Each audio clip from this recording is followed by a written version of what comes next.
Black women in America have a 30% higher chance of dying from heart disease. They have a 41% higher chance of dying from breast cancer. This is just on par with another woman who may have breast cancer as well. They have 3 times, almost 3 times, the amount of deaths surrounding the postpartum, prepartum, which is all about labor, that time of their life. It's almost like going to give birth is playing Russian roulette if you are a Black woman in America. Black women have higher rates of diabetes, blood pressure, even after accounting for lifestyle and social pressures. That means all things being equal. If a Black woman is from this neighborhood, another race woman is from that same neighborhood, they have the same income, similar incomes, they go to similar care places, all things being equal, Black women have it worse. Listen, this video today may offend, and if you're someone who is easily offended, just leave now. I'm super serious. I'm not recording this video for views or likes. Like if that's what I wanted, I'd be on TikTok dancing. This is real life. This is real health. These are real issues that I'm facing, that I've faced. I've come close to these issues personally and with family. And it's time we stop like skirting around the subject and acting like it's normal. It's not normal. So if you're offended by racial terms, by looking at disparities is basically not really like comparing them, but like being like, why is it different? Why is it different if all things being equal? What's going on? What is that gap between person A of a different race and person B, a Black woman? Black women are the sickest individuals in this country. So this video is going to talk about the facts. Yes, we've already touched on some of them.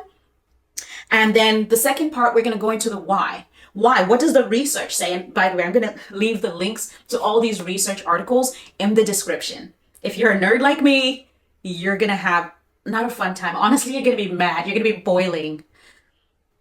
We're going to talk about the why. Why is this happening? And then we're going to talk about the how, which is really the best part of it, which is how can you remove yourself from the statistics? Listen. I had to do that. And now I'm raising 3 so far. I have 5 children, 3 of whom are girls. And let me tell you how their life is not going to have to go the same way mine did or become part of the statistics. And if that's you, if you're like, hey, I'm here for me, for my own health and for my kids' health or my generations or my niece or whatever, right? For the cause, then you're on the right video. Because today we're going to talk about how to delete yourself off those statistics. Those numbers will not include you. So we're going to jump right into looking at the facts. Like if I have breast cancer and a white woman has breast cancer and both of our breast cancer has like a 50-50% chance of making it, which is pretty good, right? I mean, it's okay. We have a good chance at making it, 50%. But because my risk of increased death is 41% higher than hers, it means now my chances just dropped to 9%. 9%. I have a 9% chance of making it out of that hospital while she has a 50% chance of making it out of that hospital. Now, what happens when those numbers are higher, when it's a more aggressive kind of cancer? My chances go out the window. And right now, you're probably starting to boil like I am because family members, maybe it was you, maybe you had to battle and fight to make it out. And you're just like, why? So why is this happening? Why is this happening? But more facts. The thing about the postpartum, almost 3 times, it's like 2.9 something. Who cares? It is too high for us to go to the same hospital for the same procedure to welcome new life. And I may not make it out. 3 times as likely to die in the postpartum period. These are serious numbers. And I know we're using numbers like 30% risk of dying from heart disease, but when you look at 30% and you look at the number of women that represents, and when you look at 3 times, that, it's just the number 3. But when you look at the number of people, the number of women, the number of moms that are being snatched out of children's lives unfairly, disproportionately, then that starts to make you feel like there has to be something wrong. We need to look under the covers. There's something going on. Higher incidences of diabetes and blood pressures, even if we have the same lifestyles, that's a problem. So let's look at why. Why is this happening? And these are my notes, my trusty notebook. But why is this happening? So one of the things that I found when I was researching the real reasons, because I have my opinions about the reasons things happen, but I don't like to bring my opinions. I want to bring you the facts, the things that the people are studying and the patterns and what they're finding. One of the things that I found as part of the reason this is happening, they call it chronic stress. And in quotes, it was called weathering. Weathering, like where you're just always being affected by a certain kind of stress. And this particular article talked about racism being one of those chronic stresses that Black women have to encounter on a daily basis. And it just kind of rubs at you. And it just kind of rubs and it's just there. And always, I came from Africa. And I came here when I was 18 for college, landed in Metro Detroit. So it was a very big culture shock for me to be Black and out of place, even around other Black people. Because at first, they didn't understand my culture. I certainly did not understand African American culture, but I was this outsider looking in. And I was like, this is madness. What is going on here? There's just this, I don't know, this wonkiness about this culture. And now I have this unique position where I am raising African Americans in America, having the social construct of Africa and India, which are the 2 countries we spent a lot, well, Africa's not a country, it's a continent. But the reason I say Africa and not a specific country is because we moved around a lot in Africa. So yes, there are micro cultures, but overall, there's this sense of Africa and there's this sense of India, even though we were in Maharashtra, which is a state in India, which has its subcultures, right? So I'm not just drawing these lines, but I'm saying like coming from that to here, it was a different world. And I'm not saying we did not face racism at all. Believe it or not, Africa still has the stains of colonialism. It does. And then India, we were literally, physically mocked. And this is by people with similar skin tones a lot of times. And people from southern India have even darker skin tones, but we're just different. So as kids would be walking to school or walking in a different part, excuse me, of a neighborhood, and someone on the porch would yell out into the house the N-word that I know this country is super sensitive about, so I'm not even gonna do it. Blah, blah, the N-word, the past one. Everybody would run from inside the house and come and just look at us and start like hurling out words, right? And me and my sisters, it's the 3 of us, and we're like, hey, you ain't not gonna talk to us like that. So we start hurling insults back, right? So it's this funny sight. It's funny now. It was not that serious for us because now we would pass by those same streets and know that that's going to happen and we'd be ready with our insults, right? So like they're throwing their insults, we're throwing our insults, and it's this insult fest. And I don't know, nothing happened. And I'm not saying there was not a systemic sense of that as well, where you're just treated differently because you're different, but we have to expect that as a human race, right? If I'm in a new country and the people there don't know much about me or about my culture, and I don't know much about it, there's going to be like a differential treatment, okay? Can we just accept that? But this country is unique because the people of this land are all imports. Well, except the American Indians.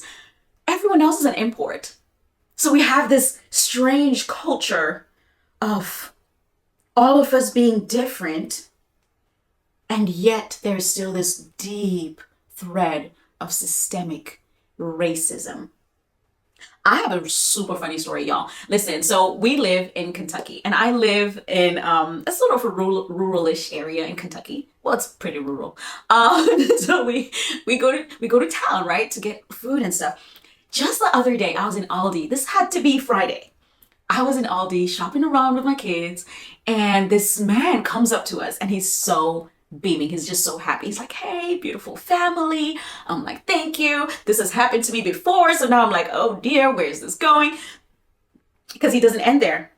He keeps going. He's talking about beautiful family and, your kids, they're so well-being. We hadn't been in the store for long, but I have 5 children, so we draw attention anywhere. So, he's talking, and then he says, it's really good to see. Yo, I told you if you're offended, don't be on this video, okay? He says it's really nice to see, good Black people. Legit, he said that. At this point, I'm smiling and nodding, right? My smile is becoming plastic. Here's why I didn't overreact. I'm a nurse. And I've worked with mentally disabled people. I could tell the minute he started approaching us by his walk, his facial mannerisms, his speech pattern, that he did have some kind of mental disability. I don't know to what extent. I don't know what his issues are. And then, he starts telling me about the surgery that he's anticipating going for. He's so excited. And the doctor is Black and all this kind of stuff. And he's a good Black person. And I'm just like, okay, we need to get out of here. So we get shopping. And why do I tell this story? Because I cannot tell you how many times I've had similar conversations with people like that. And that lets me know something. That lets me know that when I walk into that store with my posse, I call them my interns because they're learning about life. They're my interns, those little interns. I know that immediately, from some of the looks, we can just tell, people are just expecting chaos. We've had comments like that at restaurants where after we've been there for a while, people will come over and be like, "Oh, I can't believe this went well." They don't say it in those words, but that's what they mean, And it's like when you walk into a room as a Black woman and someone expects the worst. Do you see where I'm going with this? With these stories? About systemic racism, about that chronic stress? What if I was having a bad day? What if one of my kids is having a bad day? That's life. That's humanness. That's childhood.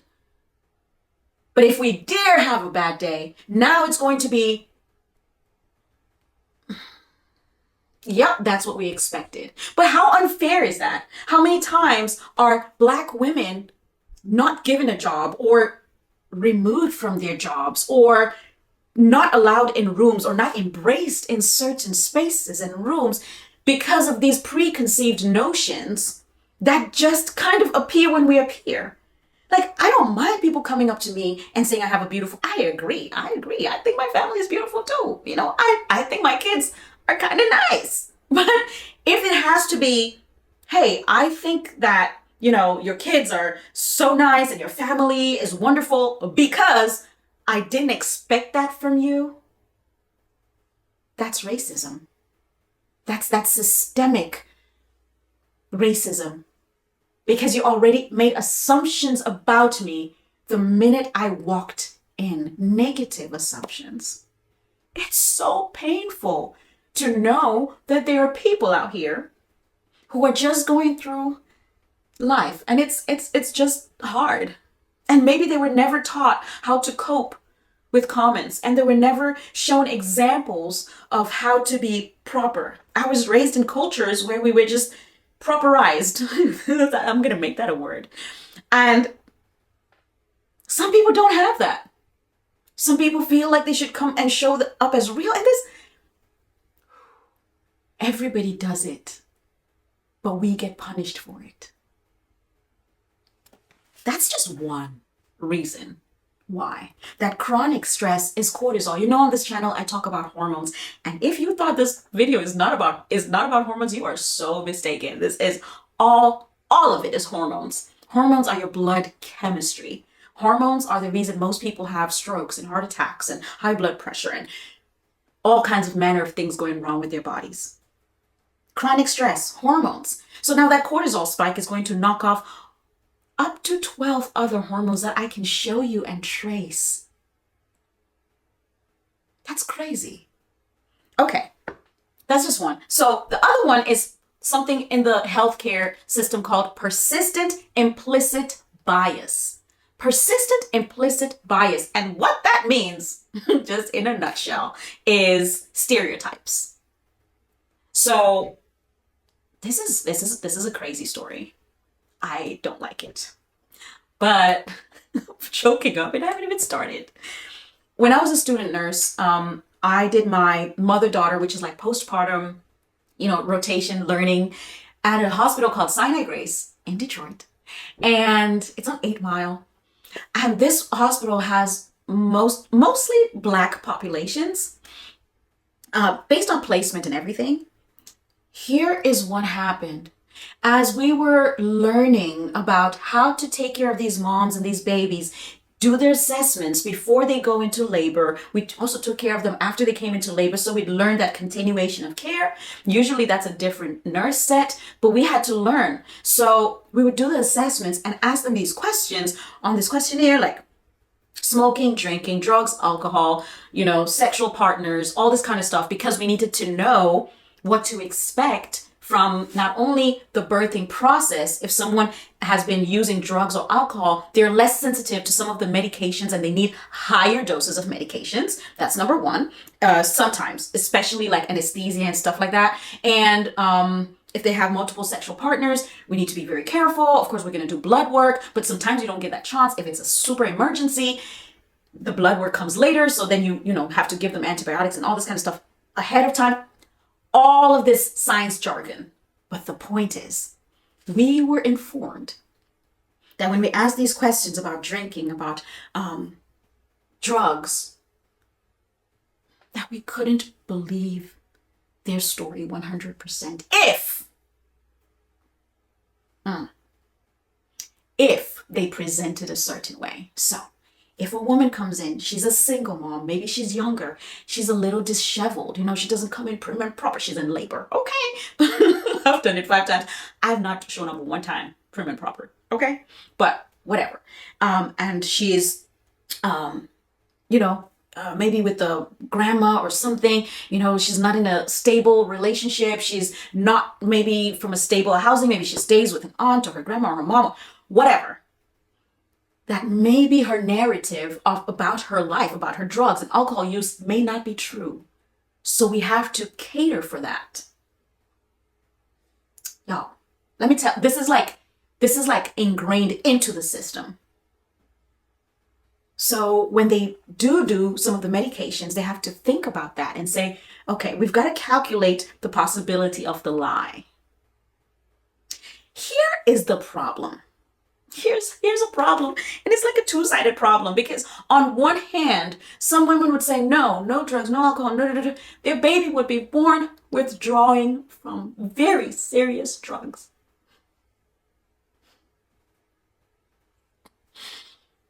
It's a sorry sight. It's a horrid sight to watch a newborn struggle with drug withdrawals. And, obviously the mom said, no. And then the system says, see, we told you. But then there are other moms. I was one of them. I had my appointment at the birthing center. I had a midwife. I didn't want to go, the traditional route with my first child. I wanted to have a natural birth and medicated. So I signed up to be in the birthing center. And my birth, it was like stalling a lot. I would progress and then it would stall. Sometimes it would even reverse. Now I know why. Back then I didn't know why. Everybody there didn't seem to know why. But now I know why. Nevertheless, about almost 50 some hours into it, they were like, listen, you've given it your all. You've tried. We're going to wheel you over because maybe your contractions are not strong enough. I had a nurse do a double shift. My midwife, not a nurse. I had my midwife do a double shift so she could stay with me because she could see I really wanted to do this. Bless her heart. She was so sweet. And, she was like, I just need to check on my child. I have a child at home not feeling so good, but I'll be right back. And she came back and she made it with me. It's very important why I'm actually mentioning this. They wheeled me over to the regular hospital. They got me on Pitocin. They got me on epidural. I knew, because I was a nurse by then, I knew that I was going to end up in the ER, in the OR, in the operating room, because I had Pitocin, and it just gives crazy amounts of cramps that are just unnatural, ungodly. And the child started having, issues with the heart rate and the epidural, and off to the OR we went. So now we're in the OR. I'm on the table. About halfway through, I start having these seizure-like convulsions, right? And I'm trying to say, I think I'm saying, I can't breathe. I'm trying to communicate that I can't breathe. And all the doctor sees, all the people saw, because I had been in labor for over 2 days. I came in there, I'm pretty sure I was disheveled looking, I didn't have insurance at the time, so I was on like the state insurance, the mom's thing. That's a big one. I had a house and everything. The daddy was there, but still, it still, I guess, didn't look so good. And here I am. Oh, I didn't have a regular doctor. I had a midwife, and she was there with me. And they called in the doctor. She came in. She had to come in at like 5 a.m. That was not pleasant for her. And she came in, and now here I am having those seizures. And let me tell you, one of the things that happened that really showed me the system was, while I'm there, my body's shaking. She slams my legs on the table. She's like, stop moving. They didn't know that regular black man was a nurse, ER nurse, ICU nurse, and had done some time at anesthesia school. So now he looks over the anesthesia dude. He's like, something is wrong. Like, her medication, something is wrong here. So I'm just not doing well. My eyes are rolling to the back of my head. He said I would go through these spells where I stopped breathing, and he'd have to tap me, breathe, and I'd take a deep breath. And what seems to be happening is that the anesthesia is supposed to like end somewhere, in your belly area where they're cutting you open, and so you shouldn't feel the pain there. But it had started moving up to my chest and was numbing my lungs, and I couldn't breathe. My midwife was also in the room, and she too was, trying to make sure that they're taking care of me. Once they got the baby out in a hurry, they sent everyone out. And now it was me versus the system. And he said to me, I was pretty sure that I was going to be a single father. That was it. I was sitting there thinking, what was I going to say to your family? That's a horrible story. I remember the feeling. And I don't know if they gave me too much drugs to make up for the fact that, maybe I'm lying about my alcohol usage, because I said 0, none. I don't drink. Drug usage, 0, none. No. Just in case. Otherwise, the medication won't be sufficient for the procedure. You see what I'm saying? Either way, those are some of the whys. Okay.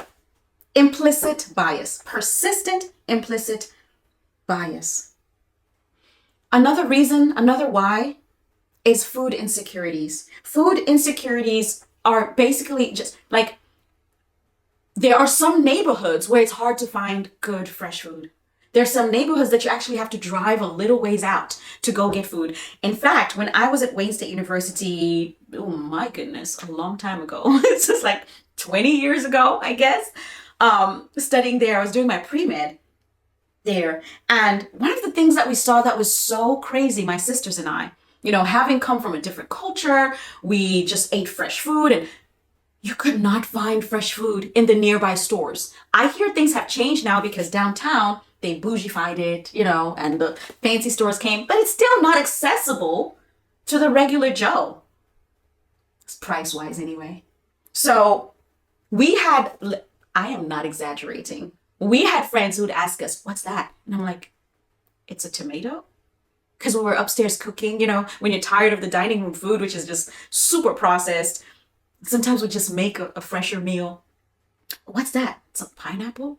No way, dude, look, it's a pineapple. This is what pineapples look like. That's a problem with the system, not with that kid. That shows you that the system is built to expose certain areas to healthful options and deny others. That's a problem with the system. Why? We're asking why. Why are these issues happening? Why are there these disparities? These are some of the reasons. We had to drive 20, 25 minutes to neighborhood areas just to find fresh food. It's crazy. That shouldn't be the case. What if we didn't have a car? There's not a reliable bus system up there, you know? You just... Okay. Another reason is, I told you, this is not an easy video, okay? It's not easy for me to make, and it may not be easy to hear. But I'm going to show you how to be the CEO of your health. Because I promise you, the only person coming to save you is you. The only person coming to help your family is you. So much less prenatal and postpartum care is given to minority populations, especially if you are without good insurance. And to be fair, you go to work, I go to work, I expect to be paid. They expect to be paid. And some insurance just is not as, as good at paying. And sometimes we go as self-pay and we just know we don't got the money. That's what I did during college when I was sick, going doctor to doctor. And it was my hormones. They didn't tell me that. But I was just like, self-pay, don't have the money, put it on my bill, called debt. So you have this system where it's like, okay, if we don't know for sure that your insurance is going to pay, like, how can we keep helping you? I saw this firsthand when I worked as a case manager nurse. I was a nurse case manager for people who were being thrown out by the system because the care that had been given was supposed to be enough. It was 6 weeks, so you should be healed by now. Why are you still talking about you have pain? We had to go with the patients, me in my nurse clothes, official, with my documents, with that patient's file, sit in the hospital visits with the doctor. And as the patient is saying to the doctor, I have pain here, blah, blah, blah. And the doctor's like, well, it's been 8 weeks, blah, blah, blah, blah, blah. You don't need that wheelchair anymore or whatever, right? Or we've done 3 surgeries, so might not be anything we can do. I would have to speak up and say, well, doc, I see in their chart here that they've had this. I've assessed them and they said they're having these issues. Could we do an x-ray? Could we do an x-ray? See if their bone is actually healed. Because I know it's been 6 weeks, but if they're still in pain and it's not healed, it's not healed. Like, what in the world? You can't throw this person out of the system if they're not well. So it would be like, can we do an x-ray? Do an x-ray. Sure enough, it's not healed. So kind of like backing them into the corner to help the patient. But that was our job as a nurse case manager. And we had to liaison between the insurance too. And make the insurance pay up. Because sometimes the insurance is the first one to try and drop a patient. They're like, no, been here too long. I want you to just guess. just guess. Guess if we're dealing with mostly minority or majority populations. You guessed it. Minority populations.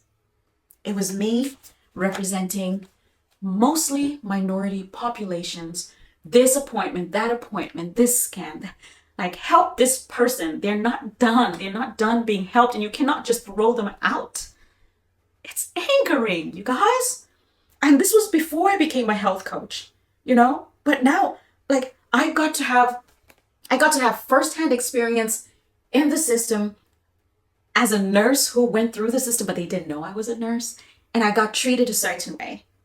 I got to have experience as a nurse before I knew anything. And I felt like I was part of the problem sometimes when I look back.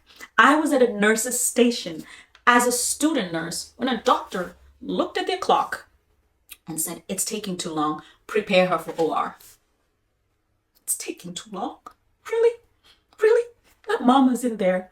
She's going through the process. She's going through the pain. She is giving birth. It's taking too long. So what does the nurse do? They obey. They obey orders.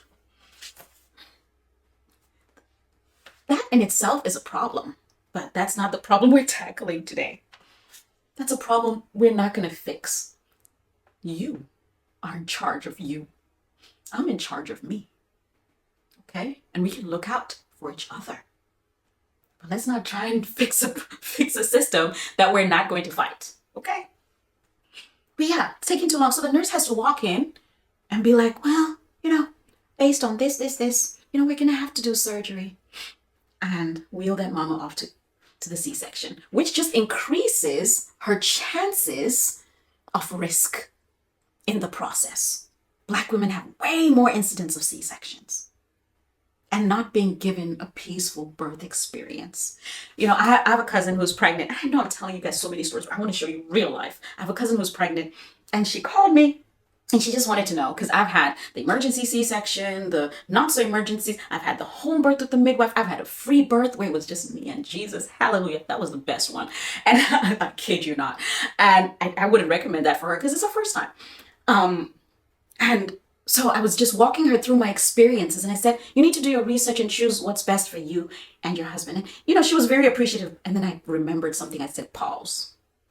Here's something that's non-negotiable. If you are going the hospital route, take someone with you. And when I say someone, I mean like someone who knows the system, who knows how to speak. Because sometimes we just do the rude thing. The rude thing doesn't get us anywhere. You've got to be calm. You've got to stand firm. And you've got to say, can we have a few moments to think about that? Well, let me speak to the patient. Let me speak to her and see if she'd like to pursue that course. Especially if it's not an emergency. You're not going to do that. You don't have to do that procedure. If you have to do that, explain to me why. Help me understand why it's necessary. How is that going to save mama or baby? Who's in danger? And don't just be letting folks do stuff to you. Do you understand me? Do you understand? It's not built in your favor. Anyway, so I said to her, listen, here are some options, because I know her circles. I was in the area. Now I live like so many states away, so I can't be that person for her, sadly. But I know people who can. I said, listen to me. And she said, oh, well, me and my husband were thinking it was just going to be us, but I hear what you're saying. I said, girl, this is not Instagram. This is real life. Your husband is a good man, but he doesn't know anything about the system. He's going to nod yes to everything. You need someone in there who is an advocate for you to make it out with your baby. Enough said on that one. Why are these things happening to us? I know this is a heavy one, you guys. It's time. We have to address these things. 16% of teenagers are on birth control. Those are the low numbers. Those are the low numbers from years ago. I think it was like 2019. On this study, on these numbers, and those are the numbers they can find. 16%. I said, okay, 16%, that's good. So how many teenage girls is that at 16%?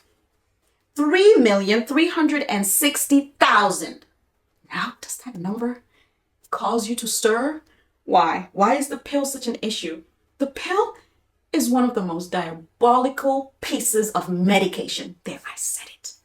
And I don't apologize for it. The pill literally is sold as this thing that gives you less periods a year, gives you freedom to do whatever you want with no consequences.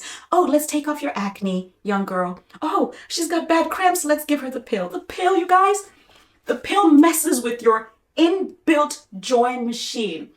Literally, our bodies were created to produce hormones that keep us up and happy, less depressed, less anxious, able to withstand the stressors of life. The pill shuts that factory down. Literally, when you don't ovulate as a woman, you don't produce what's known as the corpus luteum.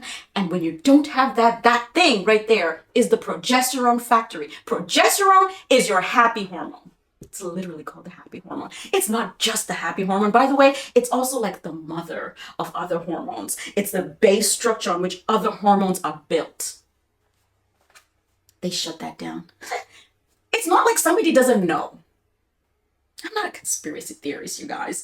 But sometimes when I hear these conspiracy theorists, I'm like, could they be right? But I like facts. I like science, you know. I'm the nerd kind. But the pill, and the reason people are being put on the pill is because they have hormone imbalances. And then they're put on the pill and then they end up with worse hormone imbalances. Infertility. Those hormones that needed progesterone to be built cannot be built anymore in good proportions. So now other hormones are taking over, which are not as good for your system and are throwing you off. Your insulin is all over the place. PCOS. Oh, she's got PCOS. I wonder how that happened. Let's give her more of the pill. You guys, I kid you not, this is a problem. This is a problem. Progesterone is also the hormone that keeps pregnancies. So now you have a lot of people with infertility issues that lived years, months, whatever, on the pill. If that alone were the problem, and it wasn't actually messing with people's lives, as in the breathing of life, that would be something else. But you know, teenage depression, anxiety has gone up. You know, teenage suicides have skyrocketed. The pill has been studied and shown to increase depression and anxiety in teenagers. Not just only when they are taking it, but throughout the rest of their life, they're going to struggle with depression. We did say that it's shutting down the happy hormones. So why is it being handed out like candy to 3,360,000 at least teenage girls? Okay, so this topic is so sensitive to me because I have tweens. I have girls who are coming into their tweens. And you know, as I talk about hormones and as I try to navigate like their journeys with them, you know, seeing that, yes, if you break out with terrible acne, okay, we're gonna have to do something because you don't want to walk around like that. But how about we get to the core of the issue? How about we deal with the thing that's causing the acne? How about we deal with the thing that's causing you the horrible cramps? I know horrible cramps. I lived them. So I don't want that for my girls. In fact, I don't want it so much that, listen, I just thought of this. I don't have it all together yet. The program is together. The event date has been picked. But I'm going to put a wait list below because we're going to have a mother-daughter, teens and tweens, event next June 2026. And I have only the best of the best speakers coming to breathe life and the legacy of womanhood into our girls and us too, because we need it too. You want to get rid of your thinning hair, your chin hair. You want to get rid of that excess weight and the fatigue and the diabetes and the blood pressure and all this kind of stuff. You want your health back. You don't want your baby girl to suffer.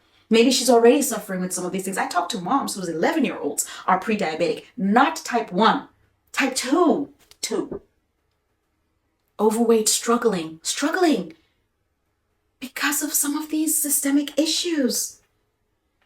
Okay, so how can we remove ourselves, our daughters, from these statistics so that the next time the statistics are drawn next year, you're not on it?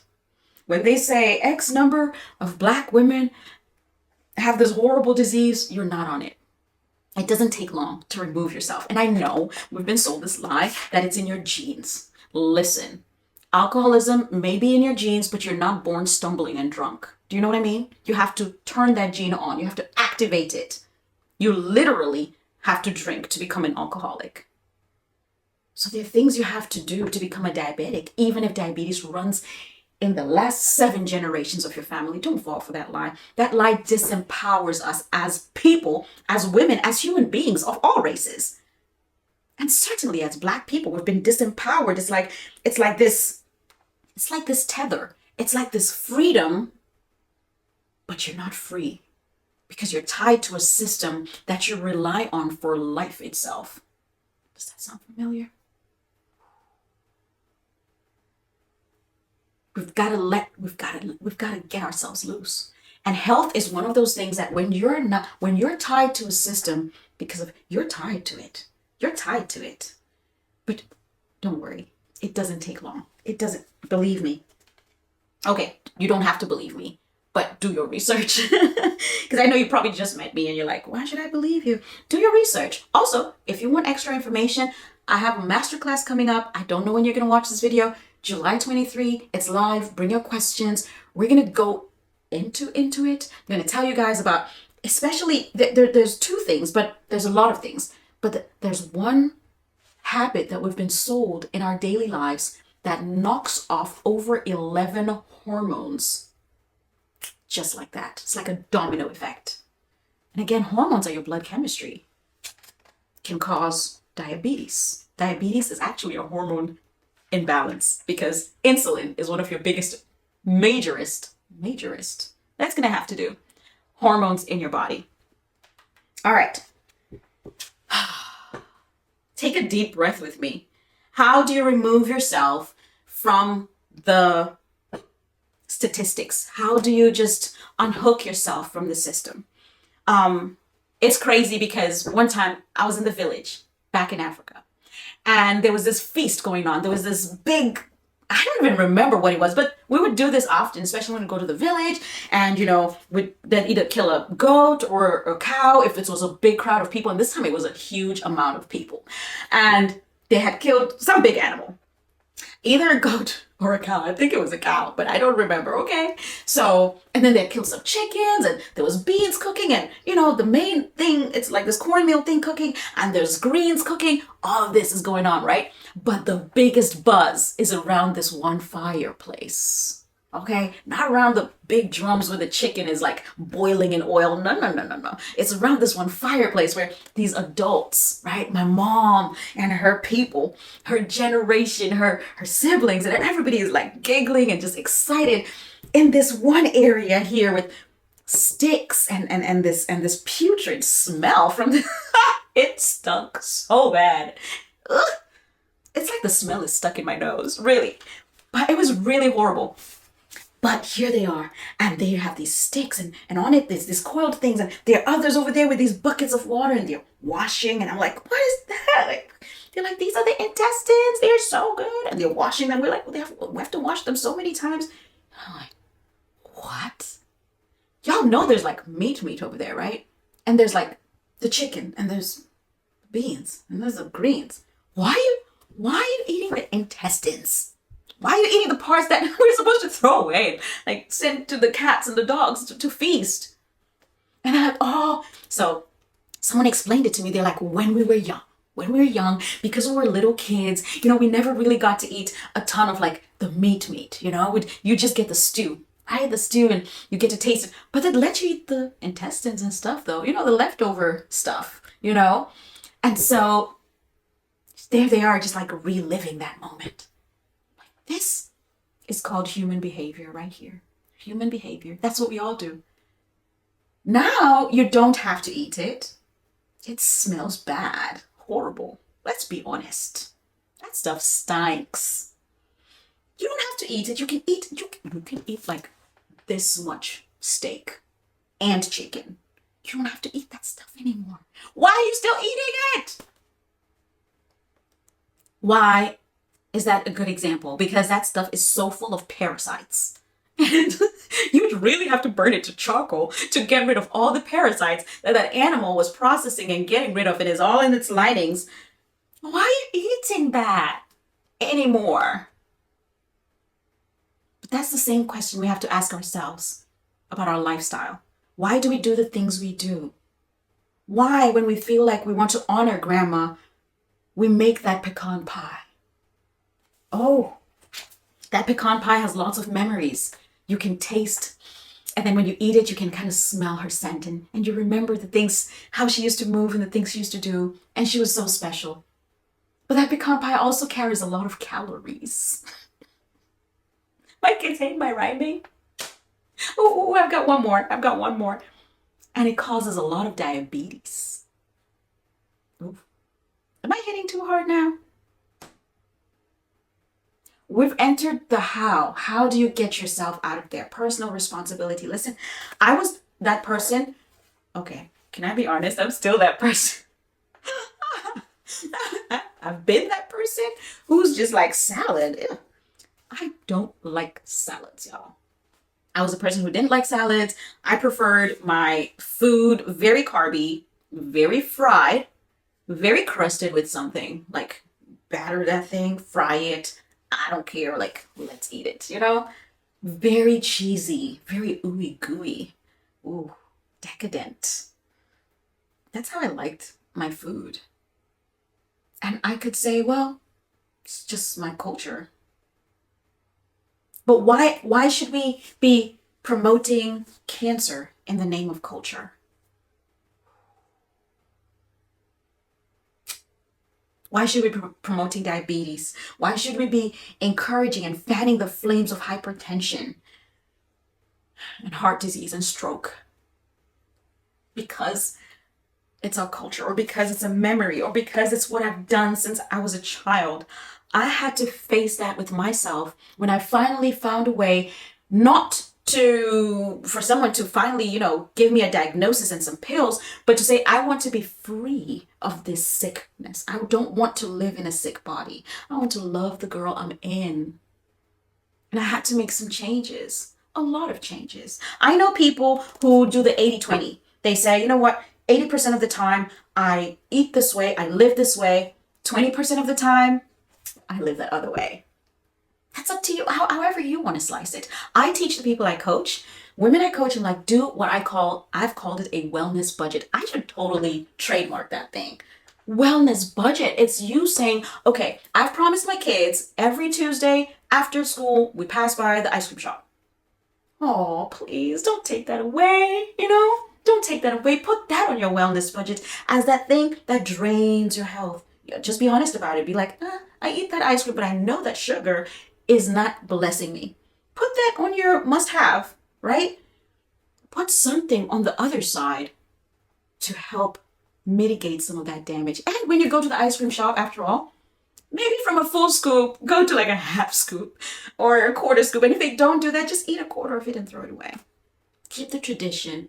Keep the beauty of it. And yes, also for your children, start transitioning them to something healthier, because you don't want to be the one with the good life and the good health and your children have diabetes and hypertension. Yes, it's happening to children too. Cancers are rising among children. It's crazy.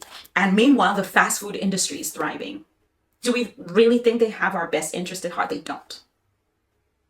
So we have to start taking some accountability and being our own doctor, our own CEO of our health, and saying, how can I improve my health? Because listen, I either do it or I fall into the hands of a system that's not rigged in my favor.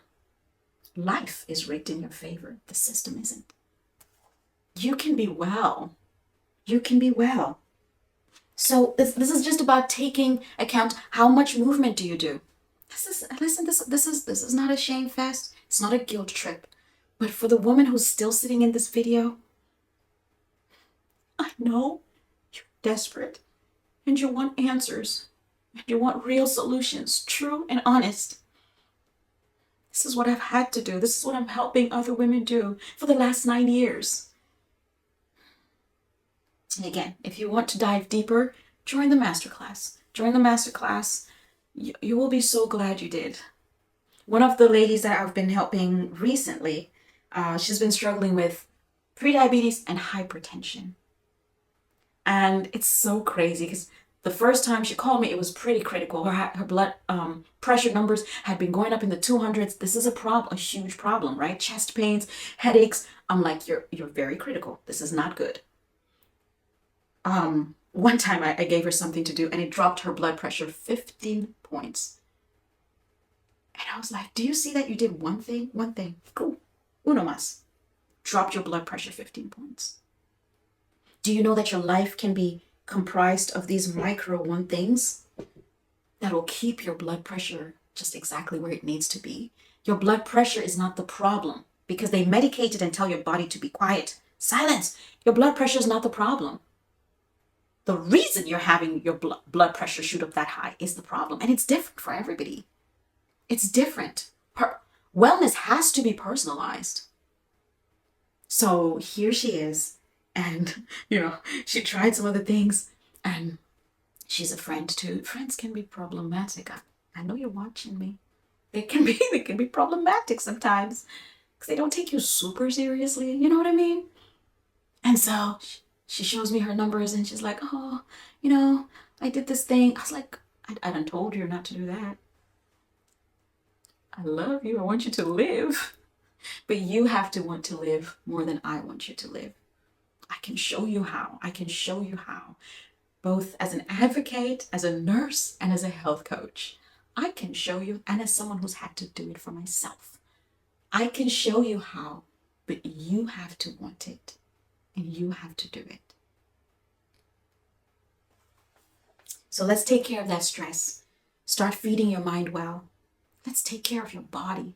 It does not matter what your current diagnosis is. It doesn't matter. It doesn't matter. It doesn't matter. It doesn't matter. We've worked with people with cancer, hypertension, blood pressure. It doesn't matter. Your body was created beautifully by a beautiful God to figure it out. But you've got to give it the ingredients. It doesn't matter. It doesn't matter. Okay? So stay encouraged. By this time next year, you're not going to be on any lists. Neither will your children nor their children's children. This is generational. Once again, if you would like to check out our generational event for mothers and daughters, this time it's just for mothers and daughters. Next time we'll get some sons up in there too. But my sons are still pretty young, and as you can see, I move as a mom, and I move basically with the things that I need to get done, and I just invite other people into it. So this time it's for the daughters. We've got to get their hormones in order so they don't need the pill, so they can be empowered to know exactly what to do for their health.